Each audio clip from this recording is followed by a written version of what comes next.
Mana ijtimoiy tarmoqda bizni kuzatayotgan obunachilarimiz kim bog'da mana shunaqa gilos bo'lishni xohlamaydi. O'zini chaylatayotgan navlar. Mana yangi istiqbolli kelajagi bor.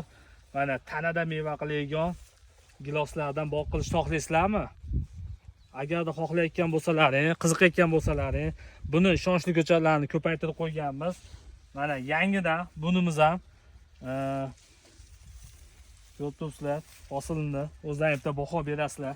Mana mevalari uji katta-katta bo'lib qoldi. Bugungi chislo 18-aprel. Belgisini olib kelib ko'rsating.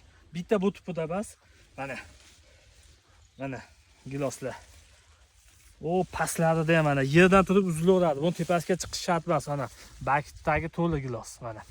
Bu yetilganda, pishganda ham mevasini tashlab o'tamiz. 15 kun ichida xudo xolasa mana shu giloslarimiz pishadi.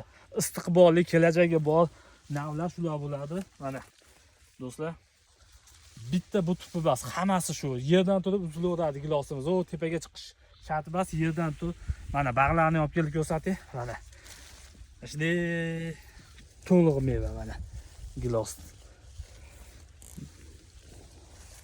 88lik 957 27 27 nomeriga aloqaga chiqaverasizlar. Farg'onalik bog'bon kanalini kuzatib boringlar. Xudo xolasa kunli yangilarimizni tashlab boramiz.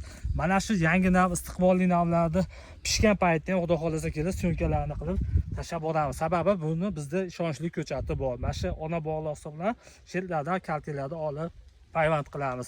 Sortiga 100% javob beramiz. Mana holatlar gilosimizni. Sog' bo'lasizlar.